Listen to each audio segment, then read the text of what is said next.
याकूब 4:6।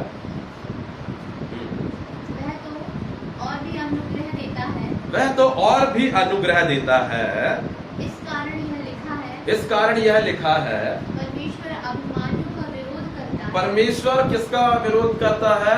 अभिमानियों का विरोध करता है, पर दीनों पर अनुग्रह करता है। Amen, hallelujah.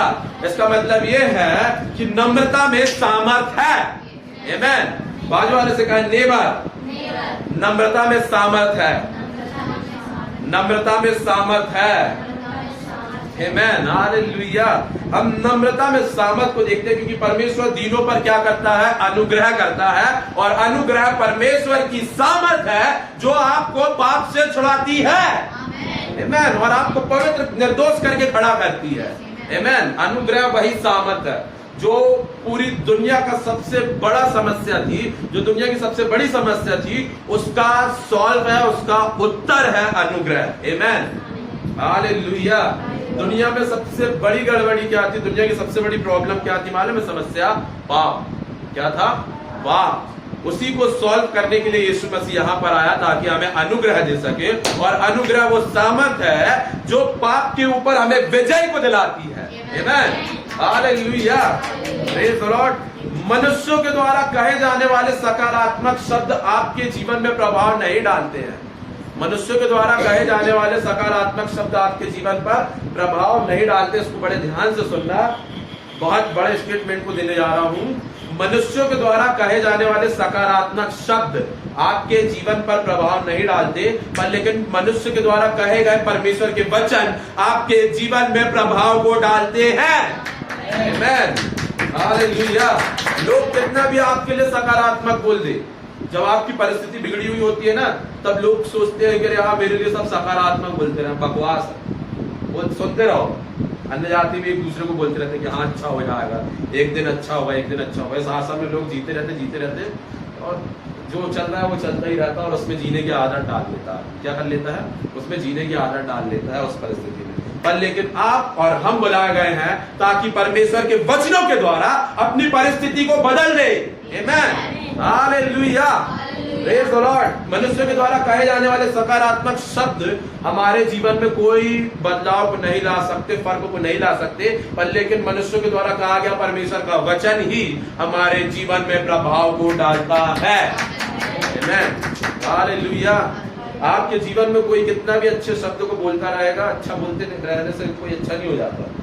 बाइबल कहती है जो बैरी होता है अधिक चुम्बन करता है। ठीक है, बैरी सबसे अधिक चुम्बन करता है। सो ये नीति वचन बोलता है। सो इससे कोई फर्क नहीं पड़ता कि कितना अच्छा शब्द बोल रहा है आपसे, कितनी अच्छी बातें बोल रहा है। हाँ, किसी की अच्छी बातें सुनना है तो रोड में बहुत सारे लोग हैं, यूट्यूब पे ऐसे एनकरेज करने वाले बहुत से प्रचारक मिल जाएंगे आपको, जो कि यीशु मसीह का प्रचार तो नहीं करते पर लेकिन जीवन जीने के लिए बहुत अच्छी अच्छी बातें करते हैं, बहुत एनकरेजिंग वर्ड बोलते हैं, जिसको सुनकर के आपको अच्छा लगेगा, थोड़े समय के लिए अच्छा लगेगा, पर लेकिन वापस से आपकी वही परिस्थिति आपके साथ चिपकी रहेगी।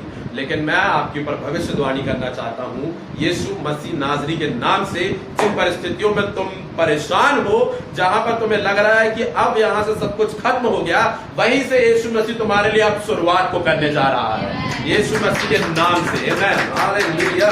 आज से तुम्हारे जीवन में सब कुछ अच्छा होगा। आमेन, हालेलुया। जो कुछ बिगड़ा हुआ होगा उसमें परमेश्वर तुम्हारे लिए हर एक भलाई को लेकर के आ जाएगा। आमेन, क्योंकि उसका वचन बोलता है। आमेन, प्रेज़ द लॉर्ड। किसी के द्वारा, मनुष्य के द्वारा कहे गए अच्छे शब्द से आपके जीवन में प्रभाव नहीं पड़ता, लेकिन परमेश्वर के वचन के द्वारा कहे गए अच्छे शब्द आपके जीवन पर प्रभाव डालते हैं। आमेन, आमेन, हालेलुया। हर एक स्वाभाविक काम आत्मिक जगत में हलचल मचाता है। ठीक है, आप जो भी काम करते हैं, जैसा भी काम करते हैं इस पृथ्वी में रहते समय, आप उदाहरण के तौर पे आप कोई गलती को बार बार कर रहे हैं। ठीक है, कोई गलती को आप, कोई मिस्टेक को आप बार बार कर रहे हैं। मैंने आपको पहले ही बताया है, जो हम सोचते हैं पाप है करके, वो पाप नहीं है। पाप अचानक से नहीं बनता है, पाप बनने में समय लगता है। क्या होता है? समय लगता है। जो परमेश्वर की आज्ञा के खिलाफ बार बार बार बार जाता है नए नियम के अंदर में, वही पाप कहलाता है, जब बार बार हो जाता है। एक दो बार हो गया, आपसे गलती हुई, आप उसके लिए क्षमा मांग करके निकल सकते हैं, आमीन, हालेलुया। लेकिन जो बार बार हो रहा है वो क्या हो जाएगा, पाप की कैटेगरी में आ जाता है। सो जब लोग इस प्रकार की गलती बार बार करते रहते हैं, कोई मिस्टेक को बार बार कर रहे हैं, सो जिस प्रकार से वो बिहेव कर रहे हैं, मतलब कि झूठ, उदाहरण के तौर पे झूठ बोल रहे हैं, बार बार झूठ बोल रहे हैं। हमारी कलीसिया में ऐसे लोग नहीं है, पर लेकिन ऐसा होता है बाहर के लोगों के साथ में। सो मैं आपको बता दे रहा हूँ उनके साथ में क्या होता है। जब वो शुरुआत करते हैं बार बार झूठ बोलने की, धीरे धीरे झूठ बोलते रहते, सो वो सोचते हैं कि कुछ नहीं हो रहा, सब कुछ अच्छा है। हाँ, क्योंकि अभी मैंने जो झूठ बोला उसके कारण मैं अभी बच गया हूँ, मेरा परिवार बच गया, मेरे घर के लोग बच गए, ठीक है। लेकिन आप यहोवा से नहीं बचे, लेकिन आप परमेश्वर से नहीं बचे हैं। आपने झूठ बोला किससे, सामने वाले से, लेकिन परमेश्वर आपको सुन रहा है, आपके अकेले रूम में भी आपको देख रहा है, ठीक है, वो देख रहा है। सो जैसे ही आप झूठ बोलते हैं तो आपने स्वाभाविक में बोला, पर लेकिन आत्मिक जगत में कुछ हलचल होने लगती है।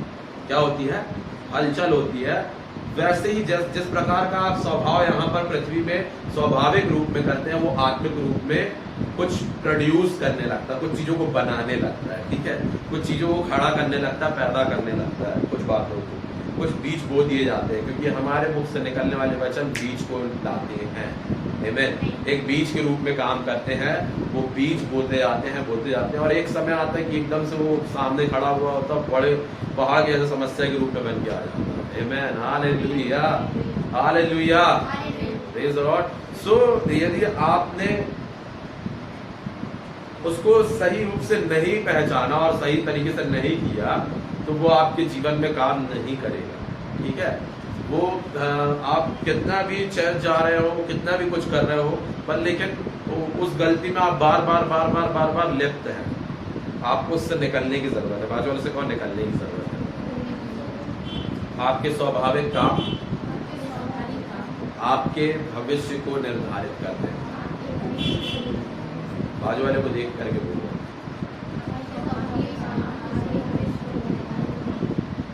ठीक है। जो आपका भविष्य कैसा होने वाला है वो चीज निर्धारित हो जाती है इस कारण से।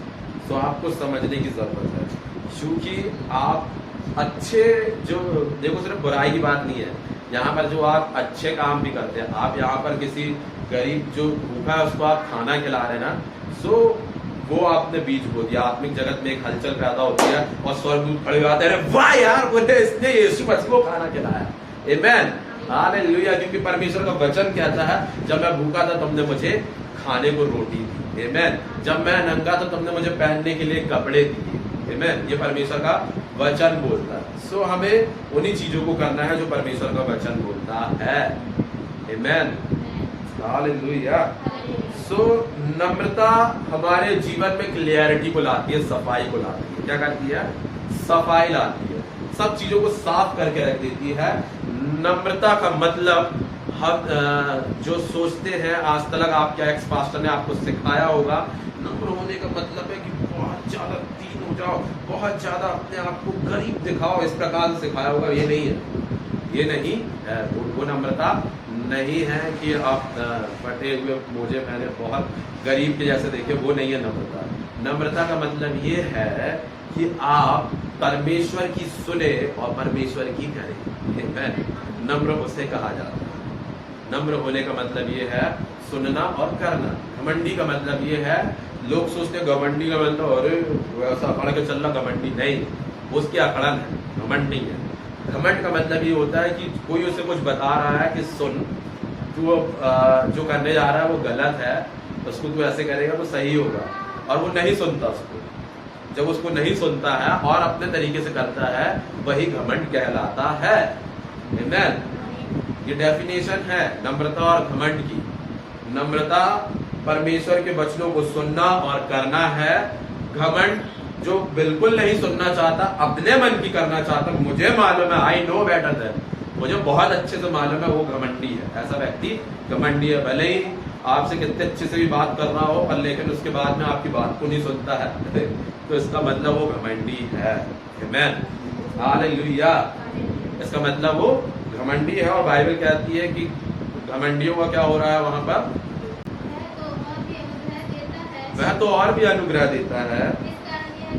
इस कारण यह लिखा है, परमेश्वर अभिमानियों का परमेश्वर अभिमानियों का क्या विरोध करता है। करता है? विरोध करता है। मतलब घमंडियों का विरोध करता है। क्या करता है? विरोध करता है। मतलब समझ लो, विरोध करना मतलब कि अपोजिट आ गया। सोच के देखो, जिसने स्वर्ग पृथ्वी और जो कुछ तुम जहां पर बैठे हो, सारी चीजों को बनाने वाला परमेश्वर तुम्हारे विरोध में आ जाए तो तुम्हें बचाने वाला कौन होगा? आमीन, हालेलुया। सोच के देखो, थोड़ा सा ये मतलब एक घबराने वाली बात है यहाँ पर। यदि परमेश्वर ही हमारा विरोधी हो गया तो फिर हम किसका, कि कौन हमें बचाने वाला होगा? ठीक है, देखो ये मैं नहीं बोल रहा हूँ, परमेश्वर का वचन बोल रहा है। थोड़ा कठिन है पर लेकिन आपके जीवन को बदल देगा। आमीन, हालेलुया। कोई भी आशीष बिना कठिनाई के नहीं आती है, मैं आपको शुरू से बता चुका हूँ। कोई भी आशीष बिना कठिनाई के नहीं आती है। किसी ने एक बच्चे का सुख प्राप्त करना है तो उसने उस दर्द को झेलना पड़ता है, ठीक है? तब वो उस दर्द को झेल करके निकलता है, तब जाकर के लोग खुशी मनाते, मिठाइयाँ बांटते हैं। आमीन, हालेलुया। तब लोग कह पाते कि यार हम माता पिता बन गए, हमने जीवन को प्रोड्यूस किया है, ठीक है? पर लेकिन उसका दर्द उन्होंने झेलना पड़ता है। सो जो भी आशीष आप प्राप्त करने जा रहे हो उससे पहले एक दर्द आता है। बोलो, दर्द होता है। तो लोग वही दर्द में क्या समझते हैं, यार मैं बहुत परेशान हो गया हूँ, मेरे जीवन से मैं कुछ नहीं कर सकता, खत्म हो गया, सब कुछ खत्म हो गया। नहीं, आमीन। अब आपको समझने की जरूरत है कि आप अपने आशीषों से प्रेग्नेंट हो चुके हैं और ये समय है कि आप उसको जन्म दे।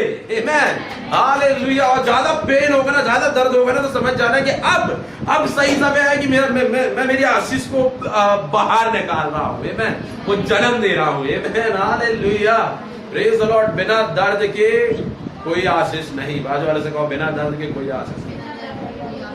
आमीन, हालेलुया। नम्रता हमारे जीवन में खुलासे को लाती है, क्लियरिटी को लाती है, सफाई रखती है। क्या करती है? खुलासा दिखाती है, क्लियर करती है, सब कुछ साफ क्या कर देती है? साफ। कि भैया परमेश्वर का वचन ये कहता है आपने यही करना है, इसके अलावा और कुछ नहीं करना है। आमीन, आमीन। परमेश्वर का वचन कहता है कि हमने कलीसिया में होना है, संगति करना है, मतलब करना है। आमीन। परमेश्वर के वचन को जो लोग सुन करके करते हैं, यदि आप परमेश्वर के वचन को सुन करके चल रहे हैं तो आप नम्र हैं। आमीन, हालेलुया। और नम्रता, जो नम्र होता है, बाइबल कहती है जो दीन होता है, जो नम्र होता है, उस पर परमेश्वर और भी ज्यादा अनुग्रह करता है। आमीन, हालेलुया। अय्यूब के ऊपर में परमेश्वर ने सबसे ज्यादा अनुग्रह किया क्योंकि वो व्यक्ति नम्र था अपनी विपरीत परिस्थिति में भी। आमीन। सोच के देखो, आप अपनी परिस्थिति में परेशान हो, बहुत परेशान हो, बहुत ज्यादा बीमार हो, बहुत ज्यादा समस्या आ गई है, बहुत ज्यादा समस्या आ गई है, सब कुछ छिन गया, सब कुछ खत्म हो गया, सब कुछ बर्बाद हो गया। आप तो यही बोलते फिरेंगे मेरा तो सब कुछ बर्बाद हो गया, मेरा तो सब कुछ खत्म हो गया, अब मैं क्या करूं? सोच के देखो, तुम्हारे साथ में हो जाए अय्यूब जैसे, क्या करोगे? और मे द लॉर्ड ब्लेस यू। आमीन। परमेश्वर आप सबको आशीषित करे, परमेश्वर आपको आशीषित करे ताकि आप दुनिया के सबसे नम्र लोग हो जाए।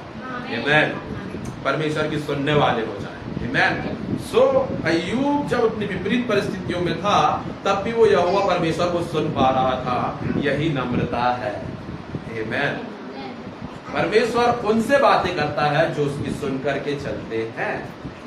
यदि आप परमेश्वर की सुन के नहीं चलेंगे तो वो आपसे बातें करना बंद कर देगा। That is solve. यदि आप आज तक सोच रहे हैं कि परमेश्वर मुझसे क्यों नहीं बातें कर रहा है, क्योंकि आप घमंडी हैं इसलिए बातें नहीं कर रहे। आमीन, प्रेज द लॉर्ड। जब आप नम्र हो जाएंगे, जिस दिन आप सुनना चालू करेंगे कि परमेश्वर, जब वो उसका मन परिवर्तन हो गया अय्यूब का, तो परमेश्वर उससे कहता है कि सुन, अपने मित्रों के लिए प्रार्थना कर। क्या कर? अपने मित्रों के लिए प्रार्थना कर। परमेश्वर आपको आपकी विपरीत परिस्थिति में एक आज्ञा देता है ताकि आपके जीवन में चमत्कार आ सके। आमीन, हालेलुया, प्रेज द लॉर्ड। और आपने वो आज्ञा को सुनना है और आज्ञा को मानना है। जैसे ही आप उस आज्ञा को सुन करके मानते हैं, आपके जीवन में, आपकी परिस्थिति में वो चमत्कार आकर के खड़ा हो जाता है। आमीन। नम्र लोग अपने चमत्कार को तुरंत प्राप्त कर लेते हैं और घमंडी कभी नहीं प्राप्त कर पाते। नम्र अपने चमत्कार को तुरंत प्राप्त कर सकता है। अपने चमत्कार और चंगाई को प्राप्त करने की, तुरंत प्राप्त करने की कुंजी है नम्रता। बाजू वाले से कहो, अपने चिन्ह चमत्कार को प्राप्त करने की, तुरंत प्राप्त करने की कुंजी है नम्रता। कुंजी मतलब चाबी, ठीक है। सो हर ताले की चाबी होती है। क्या होती है? हर ताले की चाबी होती है। बाजू वाले को हिलाए, कहे हर ताले की चाबी है। Amen, hallelujah. सो हम नीति वचन 18 पद संख्या 12 को पढ़ेंगे।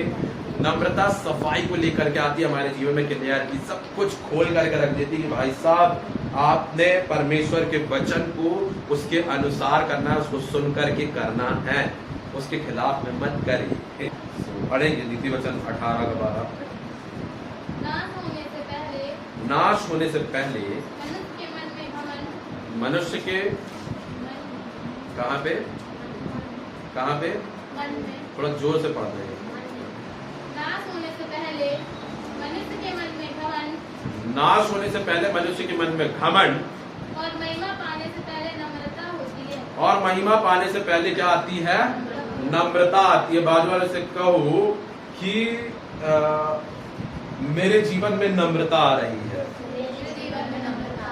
यदि आपका जीवन नाश हो रहा है, यदि आपका जीवन खत्म हो रहा है, तो आपको ये समझने की जरूरत है कहीं ना कहीं आप किसी न किसी क्षेत्र में घमंड को दिखा रहे हैं कि आपको ज्यादा मालूम है। बहुत से विश्वासी तो ऐसे ही मर जाते हैं बीमारी में कि मेरे को ज्यादा मालूम, डॉक्टर को ज्यादा मालूम। नहीं मालूम। मैं ये नहीं कह रहा कि डॉक्टर को कुछ नहीं मालूम, डॉक्टर को बहुत कुछ मालूम है, लेकिन उससे ज्यादा बेहतर बेस्ट डॉक्टर जीसस क्राइस्ट है, यीशु मसीह है। वो सबसे ज्यादा जानता है। यदि तुम्हारे पास में बहाना रहेगा ना चर्च में आने के लिए, मेरी बीमार हूँ, मैं डॉक्टर के पास जा रही हूँ बार बार, तो परमेश्वर फिर उसको आपके कहे हुए शब्दों को बिल्कुल परमानेंट छाप देता है, एक्यूरेट। आपको वो सर्वदा बीमार रखेगा, एक दिन ऐसे ही खत्म हो जाओ। ठीक है, हमारी कलीसिया में नहीं, बाहर के लोगों के लिए। हालेलुया। आप जैसा बोलेंगे, जैसा बोएंगे वैसा काटेंगे। क्योंकि जब आप घमंड करते हैं, जब घमंड करना मतलब क्या है कि मेरे को ज्यादा मालूम, आई हैव नॉलेज, बहुत ज्यादा मालूम है मेरे को, ये घमंड है। क्या है? ये घमंड है। मैं किसी की नहीं सुनूंगा, मेरे को किसी की नहीं सुनने का, मेरे को जो मालूम वो ज्यादा मालूम है मेरे को। क्या है? मेरे को ज्यादा मालूम है। जो अपनों से बड़ों की, अपने से उम्र में बड़े लोगों की भी नहीं सुनते, वो क्या है? घमंडी है। पूरी पृथ्वी के अंदर में मूसा सबसे नम्र व्यक्ति प्राणी जाना गया। परमेश्वर कहता है कि उसके जैसे कोई मेजर प्रॉफिट नहीं हुआ जो परमेश्वर के आमने सामने बैठ के इंटीमेसी के साथ में बातचीत करता। ठीक है, और उसकी कुंजी ये थी कि वो सबसे नम्र व्यक्ति था, वो हर किसी की सुन के चलता था। परमेश्वर की सुन, सबसे पहले उसके लिए परमेश्वर की बातें होती थी, परमेश्वर की चीजें होती थी, उसके बाद में जो लोग उसको कहते थे वो उन्हें भी सुनता था। आमीन। नम्र व्यक्ति सुनता है ज्यादा, बोलो सुनना है, बोलने से ज्यादा सुनना है, और उसको करना भी है। आमीन। नाश होने से पहले क्या आता है? क्या आता है? और नम्रता किस लिए आती है? क्या पाने के लिए? क्या पाने के लिए? जोर से बोलो, थोड़ा जोर से, जोर से। बाजू वाले को हिला के बोलो, महिमा आप प्राप्त करेंगे। आमीन। उससे पहले नम्रता आएगी। ठीक है, महिमा और नम्रता का दोनों का आपस में संबंध है।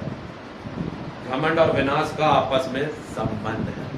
ठीक है, घमंड और विनाश का आपस में संबंध है, नम्रता और महिमा का आपस में संबंध।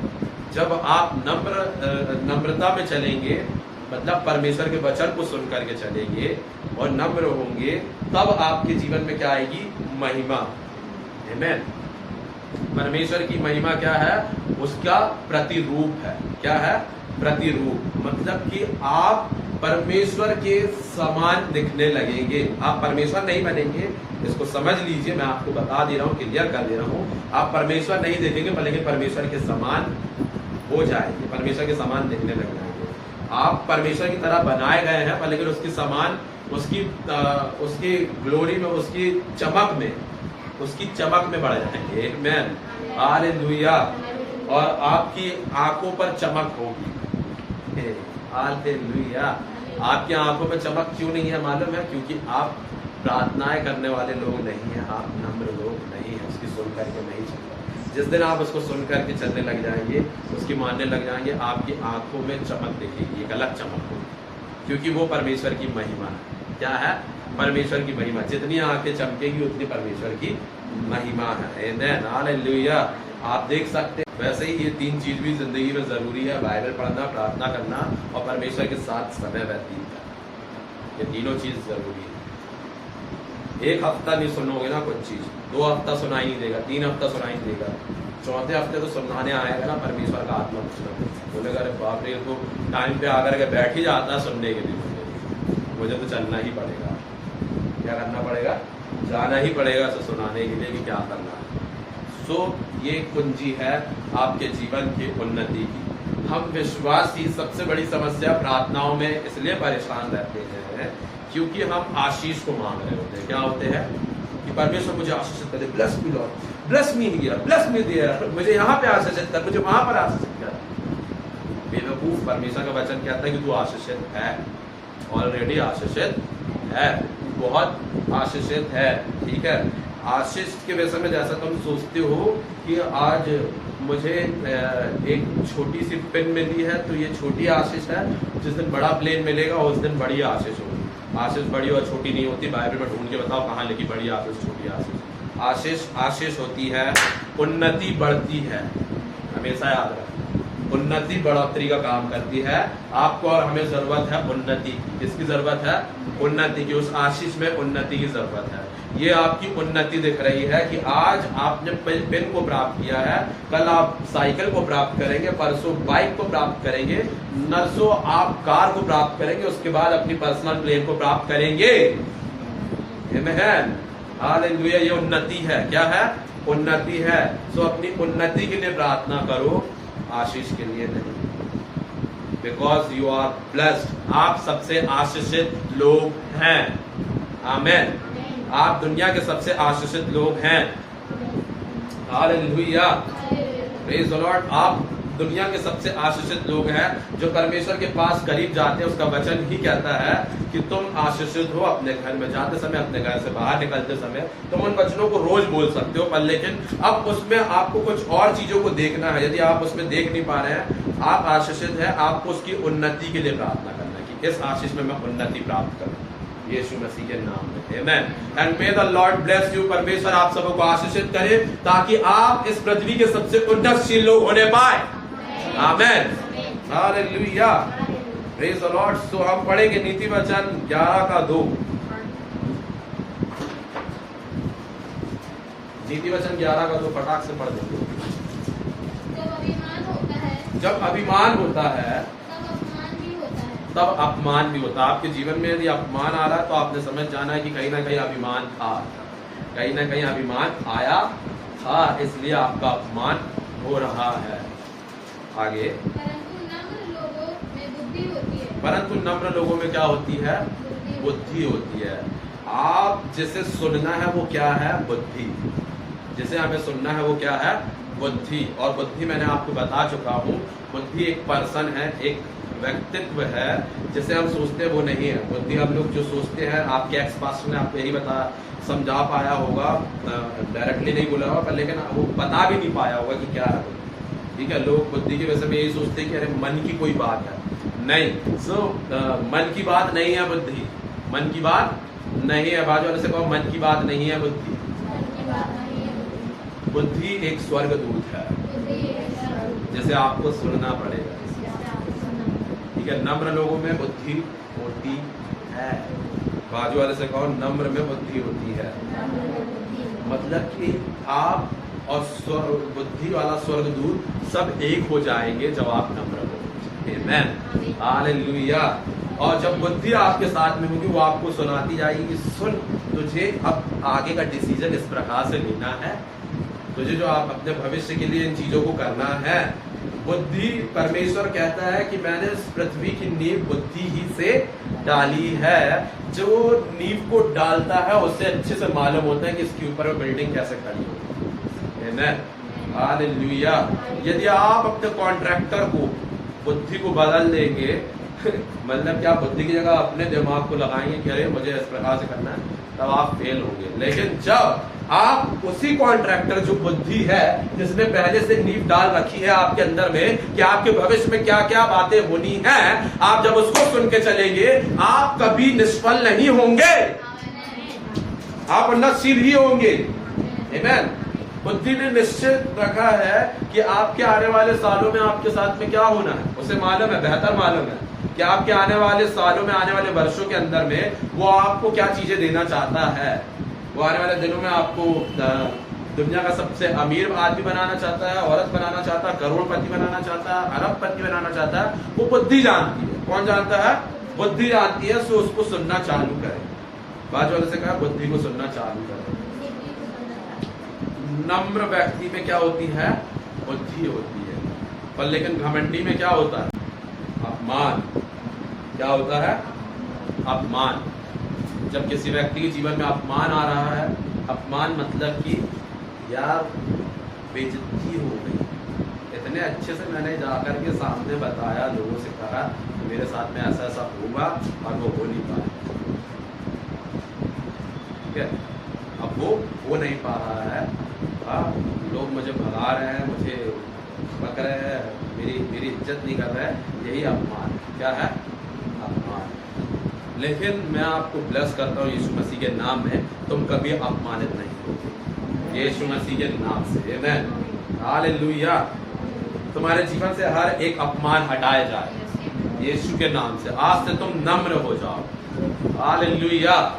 जब तुम आज से नम्र होगे तो तुम्हारे जीवन में क्या काम करेगी? बुद्धि। तब तुम्हें मालूम होगा कि क्या बात कहनी है, क्या नहीं कहनी है, क्या करना है, क्या नहीं करना है। आमीन, हालेलुया। तब तुम बता पाओगे तुम्हारा भविष्य क्या होगा। तब तुम बता सकोगे तुम्हारा भविष्य क्या है। आमीन, हालेलुया। Praise the Lord. जिस व्यक्ति को खुद का भविष्य भी मालूम होता है, वो दूसरों का भविष्य कभी नहीं बता सकता। आमीन, प्रेज द लॉर्ड। और मैं अपने भविष्य को जानता हूँ, आने वाले अगले पल को जानता हूँ। आमीन, मालूम है आपको मेरे अगले पल में क्या होने वाला। 2 मिनट के बाद में मैं बोलूंगा और आप सुनेंगे। हालेलुया। सो ये बुद्धि है। क्या है? बुद्धि है। ठीक है, मजाक कर रहा हूँ। सो आपको मालूम होना चाहिए आपका भविष्य क्या होगा। ठीक है, आपको मालूम होना चाहिए कि आपका आने वाला पल क्या है। पर लेकिन वो कैसे पता चलेगा? बुद्धि को सुनने के द्वारा। बुद्धि नहीं, कुछ नहीं। राजा वाला से कहो बुद्धि नहीं, कोई भविष्य नहीं। अपने भविष्य को बनाने के लिए आपको बुद्धि की सुनने की जरूरत है। आप जानते हो ये अन्य जाति लोग इतनी बड़ी बड़ी कंपनियों के मालिक कैसे बन गए हैं? अरबपति, खरबपति कैसे बनते आ रहे हैं? क्योंकि रात में इनको परमेश्वर स्वप्न दिखाता है बुद्धि के द्वारा, और वो उसको करते हैं ताकि आपको बेनिफिट मिल सके। ताकि आपको क्या मिल सके? बेनिफिट मिल सके। आप जिसे पापी समझते हैं, आज यदि वो नहीं होता तो आप इंटरनेट नहीं चला पाते, आप अपने 4G मोबाइल को नहीं यूज कर पाते। ठीक है, आज आपके लिए इतना सस्ता डेटा नहीं होता। परमेश्वर ने ही उसे खड़ा करा, इतना बुद्धिमान किया ताकि आपके पास में वो 4GB वाला मोबाइल आ सके और आप यूट्यूब पर सब चीजों को सुन सके, सब प्रकार के ज्ञानों को ले सके। आपको बेनिफिट दिलाने के लिए परमेश्वर गधे का भी इस्तेमाल कर सकता है। मैं कुछ बोल रहा हूं, आपको बेनिफिट दिलाने के लिए परमेश्वर गधे का भी इस्तेमाल कर सकता है। आमीन, ताकि आपकी भलाई हो। हालेलुया। पर चर्च हमेशा उल्टा जाता है कि अरे वो गलत, तो वो पापी को बेकार। हालेलुया।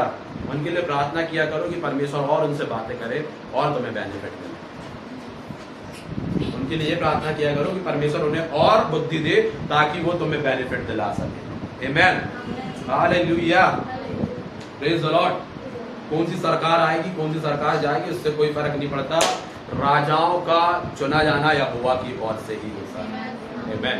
जब तक यहोवा जिसके साथ में है, नबूकदनेस्सर के साथ में था यहोवा, इसलिए वो खड़े हो पाया। हमेशा याद रखो। हमेशा याद रखना, नबूकदनेस्सर के साथ में था, नबूकदनेस्सर अन्य जाति था पर लेकिन उसके साथ में फिर भी था परमेश्वर, इसलिए वो हमेशा जीत पाया और खड़े रह पाया। आप परमेश्वर का विरोध मत करिए, घमंडी मत बनिए, उन प्रार्थनाओं को करिए कि परमेश्वर आप अपनी बुद्धि को अपने राजा के अंदर में डालिए, हमारे राजा के अंदर में डालिए, ताकि वो हमारी प्रजा की अच्छे से भलाई कर सके, आमेन, अच्छे से काम कर सके। Praise the Lord, hallelujah. जब इजराइलियों के ऊपर में नबूकदनेस्सर ने कब्जा किया तो आप क्या सोचते, बहुत कुछ अच्छा चल रहा था वहां पर, सब कुछ अच्छा था, सब कुछ अच्छा था? नहीं था, ठीक है। वो दिक्कतों से निकले, वो प्रार्थनाएं करते रहे, और आप परमेश्वर सबसे बेहतर जानता है कि वो आपके लिए सब अच्छा कर देगा ना, आपके मन के अनुसार। लोग कैसे देखना चाहते परमेश्वर को? जो अपने मन की बात बोलते, परमेश्वर से प्रार्थना करते, वो पूरी होना चाहिए, तब मेरा वो परमेश्वर है। हट पहला तेरे मन में क्या चल रहा है उससे कोई फर्क नहीं पड़ता, यहोवा के मन में क्या चल रहा है उससे बहुत फर्क पड़ता है, आमेन। परमेश्वर के मन में जो चल रहा है उससे बहुत ज्यादा फर्क पड़ता है। आप थक जाएंगे अपनी बातों को अपने हिसाब से देखने के लिए, पर लेकिन मैं आपको कहता हूं जिस दिन आप बुद्धि को सुनेंगे, नम्र हो जाएंगे, जिस दिन उसकी नम्रता में चलेंगे, आप किसी भी चीजों के लिए परेशान नहीं होंगे, आप हमेशा आशीष को देखेंगे अपने जीवन में, आमेन, हालेलुया। दो चीज होती है, एक कंपनी को जब आप ज्वाइन करते हैं वहां पर काम करने के लिए, तो वहां पर आप अपने हिसाब से थोड़ी ना कर सकते कि मैं सो करके 12-1 बजे उठता हूं तो मैं तभी आऊंगा। कंपनी का मालिक बोले एक काम कर, बूढ़े बिस्तर बाहर घर निकल, ये नलायक, ऐसा नहीं चलता, ऐसे नहीं चलता। मेरी कंपनी सवेरे 11 बजे खुल जाती है, ऑफिस चालू हो जाना मतलब चालू हो जाना, और यदि तू वहां पर आकर के आज के समय में तो थंब वाला अटेंडेंस चल रही है, यदि तू 11 बजे से पहले आकर के थंब नहीं लगाया और फोटो नहीं खींची तेरी वहां पर, 2 बार ऐसा होगा, 1 दिन की पेमेंट कट हो जाएगी। तू काम करेगा भले 1 सेकंड लेट हो, उससे कोई फर्क नहीं पड़ता। Time has a value, time के पास में, समय के पास में उसकी अपनी योग्यताएं हैं, ठीक है। उसी के लिए वो आपको पे कर रहा है, क्या कर रहा है, उसी के लिए वो आपको मेहनताना दे रहा है ताकि आप समय पर रहें उसके पास। आप अपने मन से नहीं करते, जो वो बोलता है उसकी कंपनी की भलाई के लिए कि सुनो, आप जैसे देखना चाहते हैं, आप जहाँ पे काम करते हैं, आप जैसे देखना चाहते हैं कि अरे ऐसे करेंगे तो ऐसा हो जाएगा, वैसा हो जाएगा, कभी नहीं होता। होता है क्या? जहाँ पे आप काम करते हो वहाँ पर आप बोलते हो कि ये सपोज उदाहरण के तौर पे एक मजदूर है और एक काम करने वाला है, वो बोले कि नहीं ये दीवार को ना मैं ऐसे टेढ़ी मेढ़ी बनाऊंगा तो अच्छा लगेगा। मालिक क्या बोलेगा, चले निकल यहाँ से, भर्ती कर। वो बोलेगा मेरे को जो पसंद है वो कर पाऊंगा, मेरे को सीधी दीवार में, क्या मांगता, सीधी दीवार। आप वैसे ही कर रहे हैं, आप उस मजदूर के समान कर रहे हैं। परमेश्वर ने आपको रखा हुआ है कि वो उसकी योजना को आप पूरी करें, पर लेकिन आप अपने दिमाग को लगा रहे नहीं मैं इसको ना थोड़ा सा इस तरफ रखूंगा, थोड़ा सा उस तरफ करूंगा, थोड़ा सा ऐसा, थोड़ा सा वैसे, निकल आओ जाओ खत्म, आमेन, हालेलुया, निकलो, कोई जरूरत नहीं है, आमेन। लेकिन जिस दिन आप परमेश्वर से पूछ के करोगे जो मालिक है इन सब चीजों का, कि अब्बा हे पिता आप बताइए क्या करना है, हे अब्बा हे पिता आप बताइए कि क्या करना है, तब आप दुनिया के सबसे नम्र व्यक्ति होते हैं और सक्सेस होते हैं। नम्रता कुंजी है उन्नति की, नम्रता कुंजी है उन्नति की, आमेन। आपके जीवन की उन्नति नम्रता से होती है, आमेन। जब आप नम्र होते हैं, अपने आप को नम्र करना मतलब कि परमेश्वर में ढाल देना, उसके वचनों में ढाल देना, उसको सुनना और उसी को करना, आमेन, वही है नम्रता, ठीक है। Praise the Lord. सो मैं आपको बता रहा था, वो बहनें मुझसे कह रही थी कि सबत का दिन मानना चाहिए, हम स्वर्ग जाएंगे नहीं जाएंगे। मैंने कहा आप नहीं जा सकते, पर लेकिन मैं जाऊंगा क्योंकि यीशु मुझे लेने के लिए आ रहा है, ठीक है। मैंने कहा सबत का दिन मानो अथवा ना मानो, झूठ तो बोलते हो गया आप। जी ब्रदर आप गए नहीं जाएंगे, आप सच में नहीं जाएंगे आप, ठीक है, हालेलुया। पर लेकिन मैं जाऊंगा क्योंकि यीशु मसीह मुझे लेने आ रहा है, आमेन, मेरी योग्यता नहीं है कि मैं वहां पर जा सकूं, यीशु मसीह मुझे खुद परफेक्ट करके मुझे लेके जाएगा। आमेन। वो खुद मुझे परफेक्ट कर रहा है। एफिसियों में लिखा हुआ है कि वो मुझे स्पॉटलेस कलीसिया के रूप में लेके जाएगा, इसलिए वो मुझे लेने के लिए आ रहा है। Amen. Hallelujah, praise the Lord. So आपको जानना है कि आप नम्र कैसे होंगे। आप जब तक अपनी योग्यताओं से करना चाहते हैं कि मैं तैयारी करूंगा, मैं तैयारी करूंगा, ये प्रभु तू कौन है जो तू सब चीजें कर लेगा और परमेश्वर के सामने खड़े हो जाएगा। आदम ने अपने हिसाब से करा कि वो नंगा हो गया, तो वो कहा कि लाओ मैं अपने हिसाब से लंगोट बना करके पहन लूं। अब्बा ने भी वही करा कि अपने हिसाब से पहन लूं। परमेश्वर ने उसको उतार के फेंका, बोला कि जो मैं दूंगा उससे पहन। उसने फिर उन्हें एक जानवर के चमड़ों के कपड़े बना करके दिया। ठीक है। सो परमेश्वर जो देना चाहता है वो बेस्ट है। 5 बार से जो परमेश्वर देगा वो बेस्ट है, अपनी तरफ से नहीं करना। मतलब हम अपनी तरफ से बिल्कुल न्यूट्रल रहे, चुपचाप बैठे रहे, हाँ भूखे मर जाओ, कोई फर्क नहीं पड़ता। भूखे मर जाओ, कुछ मत करो, परमेश्वर का इंतजार करो। क्या करो? पौलुस बोलता है कि मेरे लिए अच्छा है कि मैं कूच कर जाऊं यहाँ से। ठीक है। तो कुछ मत करो, कोई जरूरत नहीं है। बाइबल यही सिखाती। अरे ये कैसा बोल रहे हैं आप? हाँ यही है, सच यही है। आपने अपने तरफ से कुछ नहीं करना है इस पृथ्वी में रहते समय। आपने सिर्फ ये करना है अपने आप को नम्र कि परमेश्वर पिता आप मुझसे कहिए मुझे क्या करना है, मैं वही करूँ, मैं वही करूँगा। आपकी जिंदगी के सारे डिसीजन क्यों रॉन्ग हो जाते हैं, क्यों फेल हो जाते हो आप हर जगह पर, आप क्यों आप अनसक्सेस क्यों हो? क्योंकि आप परमेश्वर के विरोधी बन चुके हो। घमंड अपमान को लाता है, घमंड परमेश्वर का विरोध करना सिखाता है। हमेशा याद रखें। शैतान जो कि इब्लिस स्वर्गदूत था, जो ऊपर से गिराया गया, आप क्या कहते हैं वो किस कारण से गिराया गया? कि वो पर ये उसने सोचने लगा कि वो परमेश्वर के जैसे करेगा। नहीं, आपके पास्टर ने आपको यही सिखाया, पुराने पास्टर ने, मैंने नहीं। ठीक है। I am not a pastor. So मैं फिर भी कुछ लोगों के लिए पासवान हूँ। Amen, hallelujah. लेकिन परमेश्वर के द्वारा चुना गया। आमेन। परमेश्वर के कामों के लिए चुने गए हैं। तो जो काम के लिए आप चुने गए हैं, परमेश्वर को सुन करके करते हैं, तब बेहतर होता है। ठीक है। जब इब्लिस के मन में परमेश्वर के समान होना कोई गलत बात नहीं है, कोई गलत बात नहीं है, क्योंकि परमेश्वर खुद कहता है, यीशु मसीह खुद कहता है कि मेरे जैसे बनो, जैसे तुम्हारा बुलाने वाला पवित्र है उसके जैसे बनो। तो शैतान ने यही सोचा कि मैं उसके जैसे बनूं। इतना सोचने बस से वो नहीं गिरा है। उसके आगे उसकी सोच यह आ गई कि उसके जैसे बनना तक तो ठीक था, लेकिन अब उसके विरोध में आऊंगा। ये घमंड है। ये क्या है? घमंड है। इसके कारण शैतान नीचे गिरा है। मैं अपना साम्राज्य खड़ा करूंगा परमेश्वर के सम्मुख उसके जैसा। ये क्या है? घमंड है कि मैं अच्छे तो जानता हूँ, मैं अपनी योग्यताओं से, अपनी पढ़ाई लिखाई से, अपने तरीके से अपनी जॉब को प्राप्त कर लूंगा, मैं अपने तरीके से अपनी चीजों, अपनी नौकरी को प्राप्त कर लूंगा, मैं अपने तरीके से खूब पैसा कमा लूंगा, मैं खुद अमीर बन जाऊंगा। अरे बेवकूफ, कोई समय नहीं लगने वाला। 2 दिन में कैंसर देगा परमेश्वर, निपट जाओगे। क्या भाई, परमेश्वर कैंसर देने वाला है? नहीं मालूम, नहीं मालूम। परमेश्वर चंगाई देने वाला है, मैं तो ये कहता हूँ। ठीक है। पर लेकिन तुमसे ये कहता हूँ कि जब तक परमेश्वर तुमसे कुछ ना कहे, कुछ मत करो। इससे अच्छा यही होगा कि घर में बैठे रहो चुपचाप, शांति से। आमीन। हम विश्वासी शांति में विश्वास रखते हैं। किसमें विश्वास रखते हैं? शांति के जीवन। ठीक है।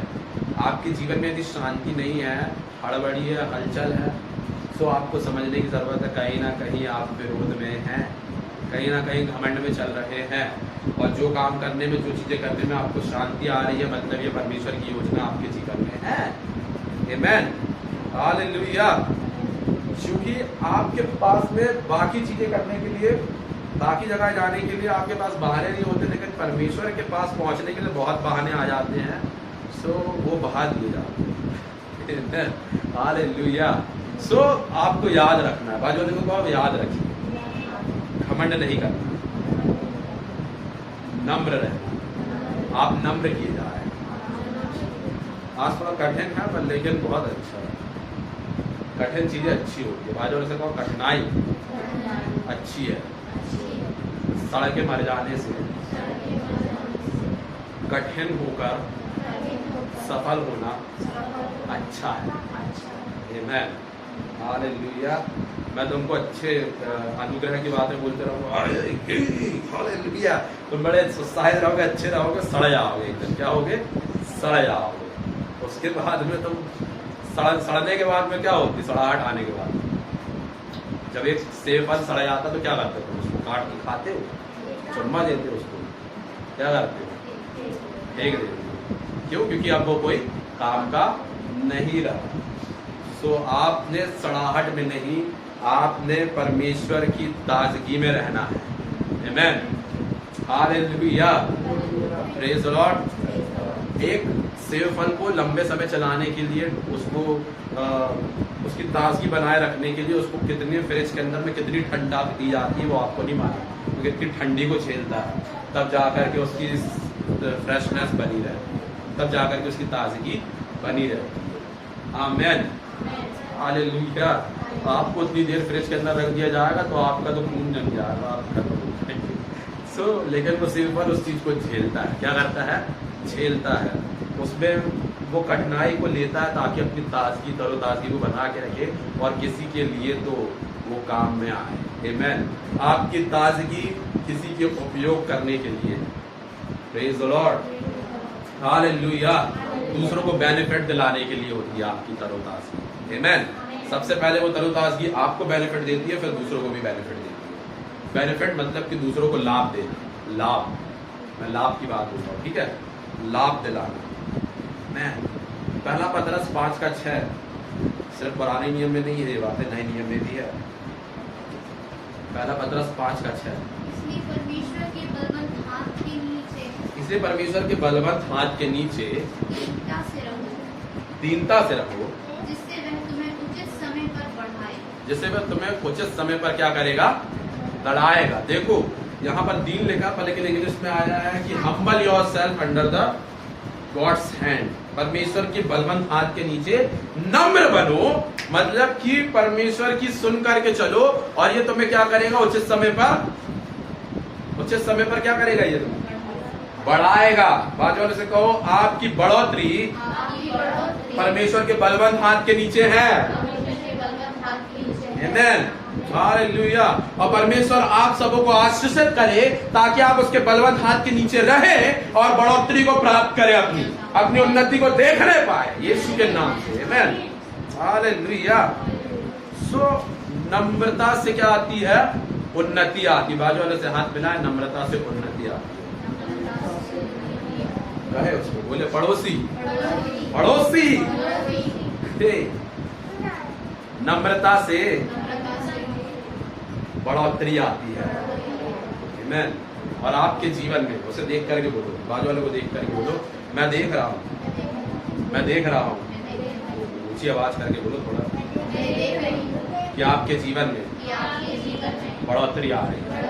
आमीन, हालेलुया। मीका 6:8 पढ़ेंगे। वो पूरा हो गया था पहला पतरस 5:6। मीका 6:8।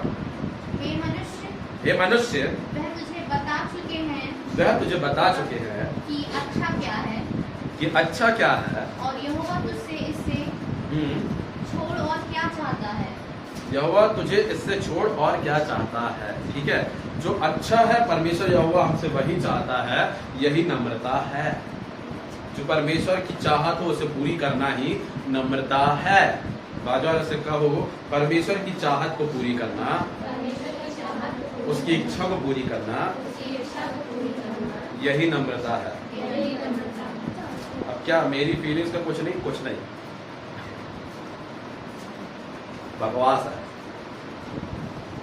मुझे क्या, how I feel, just go anywhere, जाओ कहीं पे भी जाओ, जहां तुम्हें अच्छा लगे, जो तुम फील करते हो। तुम्हारी फीलिंग्स का कोई फायदा नहीं है।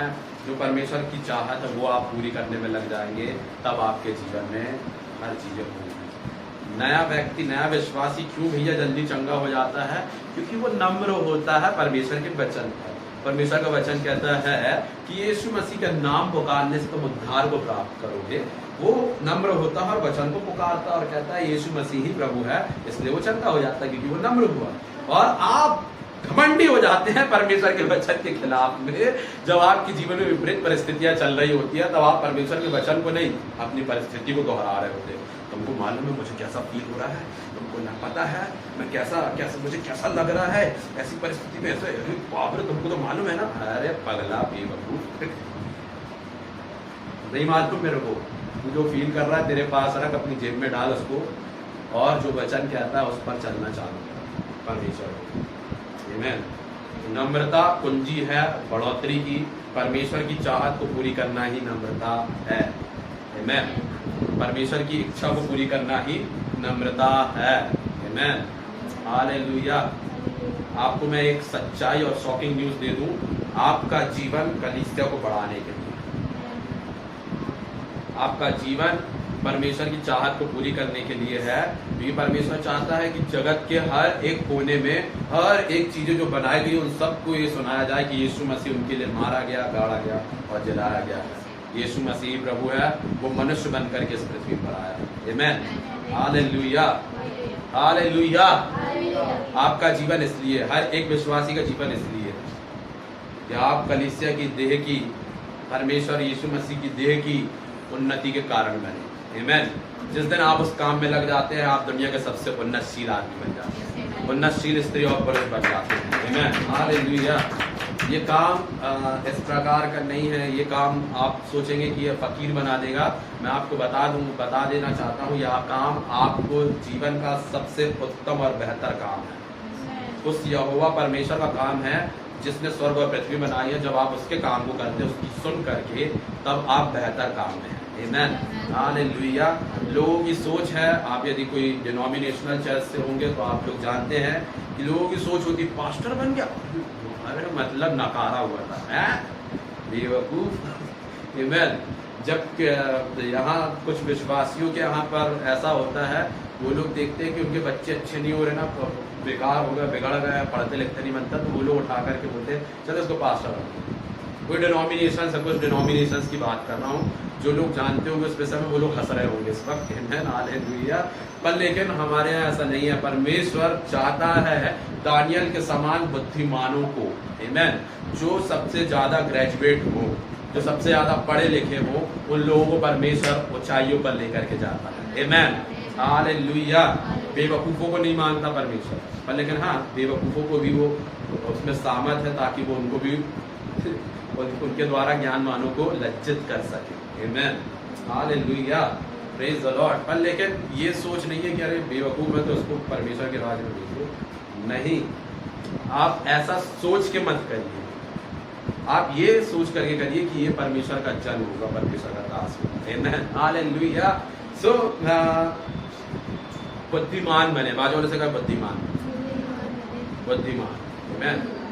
Praise the Lord. तो ज्यादा पढ़ा लिख लिया तो मतलब मैं बड़ी नौकरी करूंगा, बड़ी चीजें करूंगा, नहीं बेवकूफ। हो सकता है परमेश्वर ने तुझे ज्यादा पढ़ा लिखा करके परमेश्वर की सेवा करने के लिए पढ़ाया। लोग तुझे बेवकूफ कहेंगे जब तू ये करने के लिए आएगा, पर लेकिन परमेश्वर ऐसे ही कर। दानियल को भी खूब पढ़ाया ताकि उनके लोगों को बेनिफिट दिला सके, इजराइलियों को बेनिफिट दिला सके।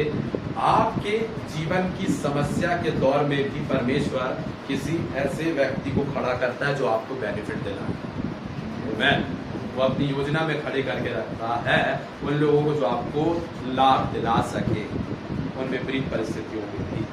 आमीन। हालेलुया। और मे द लॉर्ड ब्लेस यू, ताकि आपका दानियल आपको दिखने पाए। आमीन। हालेलुया। Praise the Lord. आमीन। सो आपके लिए दानियल तो मैं ही हूँ यहाँ पर। हालेलुया। परमेश्वर का धन्यवाद उस विषय के लिए। परमेश्वर की इच्छा को पूरी करना ही नम्रता है। बाजू वालों को हिला के कहे नेबर, परमेश्वर की इच्छा को पूरी करना नम्रता है।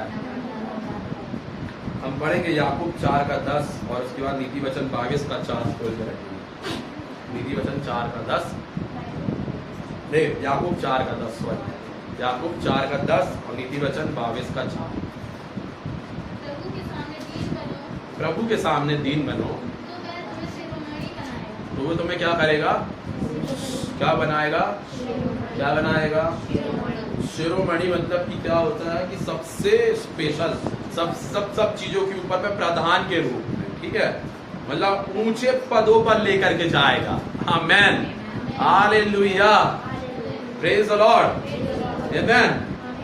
May the Lord bless you, परमेश्वर आप सबों को आशीषित करे ताकि आप अपने उन क्षेत्रों में शिरोमणि बनने पाए जहां पर लोगों ने आपको नकारा, निकम्मा जाना है, यीशु मसीह के नाम में, आमेन, हालेलुया। क्योंकि यीशु मसीह को भी उन लोगों ने उस कोने का पत्थर समझा, वो नकारा हुआ पत्थर समझा, पर लेकिन वो सबसे ज्यादा उत्तम और शिरोमणि बन गया, आमेन। जैसे नकारा समझा गया वो शिरोमणि बन गया, आमेन, हालेलुया। नम्रता से, यहाँ पर दीनता लिख गया, पर लेकिन इंग्लिश बाइबल में आप देखेंगे तो वहां पर हम्बल, नम्र व्यक्ति, नम्रता से परमेश्वर क्या करता है? शिरोमणि बनाता। जो व्यक्ति नम्र होता है उसे क्या करता है? शिरोमणि बनाता। बाजू वाले से कहे कि आप शिरोमणि बनाए जा रहे हैं, आप शिरोमणि बन चुके हैं, आमेन। यदि आप नम्र हैं तो आप शिरोमणि हैं, आमेन, हालेलुया। नम्रता शिरोमणि बनाती है। नीति वचन 22 का 4 आखिरी वचन है, इसको हम पढ़ेंगे, आमेन। नम्रता और यहोवा के भय मानने का फल, नम्रता और यहोवा के भय मानने का फल धन, महिमा और जीवन होता है। क्या क्या है? धन, महिमा और जीवन। क्या क्या है? धन, महिमा और मैं थोड़ा बहरा हूँ, मतलब कम सुनाई देता। धन, महिमा और जीवन, सारे के सारे मिल करके बोलो। धन, महिमा और जीवन होता है। और बेहतर तरीके से बोलो बोलो बोलो। धन, महिमा और जीवन होता है। कहाँ से आएगा? तुम्हारी नौकरी से, तुम्हारे काम करने से, हाँ? कहाँ से आएगा? कहाँ से आएगा? नम्रता और यहोवा का भय मानने से। नम्रता खाली रखना बिना यहोवा के भय की बेकार है। जब आप यहोवा का भय मानते हैं और नम्रता को रखते हैं अपने अंदर में, भय मानना मतलब कि उसके वचनों को सुनना और उसके अनुसार करना, उसके खिलाफ में कभी नहीं जाना, यही भय है, आमेन, हालेलुया। यहोवा का भय यही है। जैसे आप नम्रता और भय में आते हैं परमेश्वर के, तब आपके जीवन में 3 चीज जुड़ जाती है, नम्रता, धन, नम्रता और जीवन, आमेन, हालेलुया, प्रेज द लॉर्ड। आपके पास 2 चॉइस है। क्या है? 2 चॉइस है, उदाहरण के तौर पर, ठीक है। एक जगह पर आपको दिया जा रहा है कि आपको कलेक्टर की नौकरी मिल जाएगी, लेकिन 10 दिन बाद आप मर जाएंगे, आपको गोली मार दिया जाएगा। और एक जगह पर ऑप्शन ये है कि आपके पास जो कुछ है सब कुछ छोड़ो, गरीबों के समान जियो। क्या चुनेंगे? आपको उसमें जीवन मिलेगा, जिंदा रहने दिया जाएगा। कौन सा वाला चुनेंगे? पहला कि दूसरा? है? कुछ देर में तुम तो गोली नहीं खा सकते।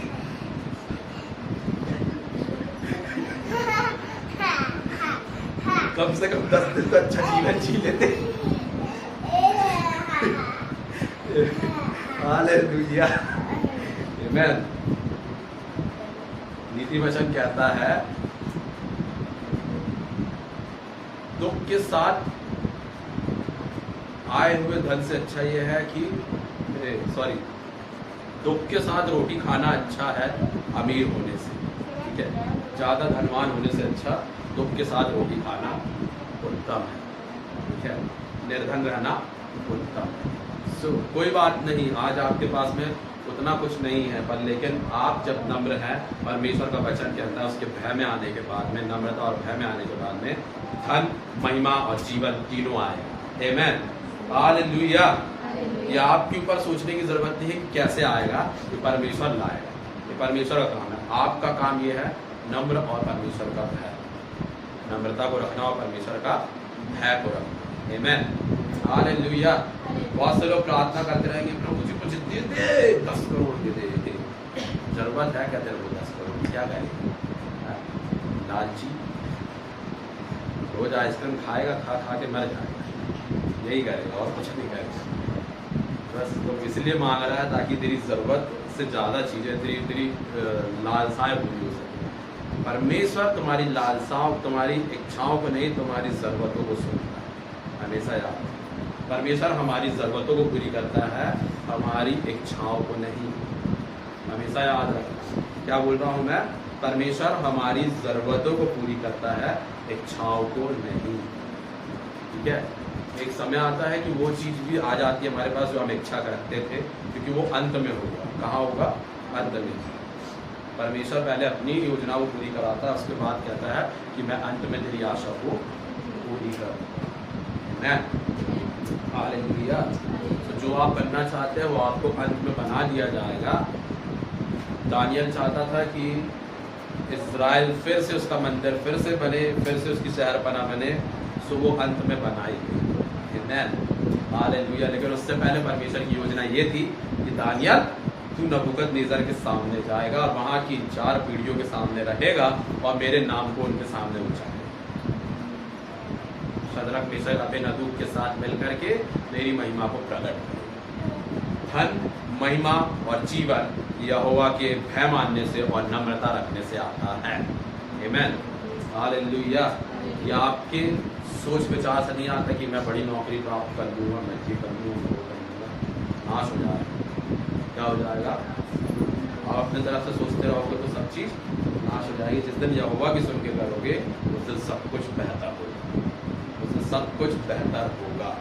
मैं आज वाले से कहो, यहोवा की भय मानो, यहोवा का भय मानो, परमेश्वर का भय मानो, नम्र हो जाओ,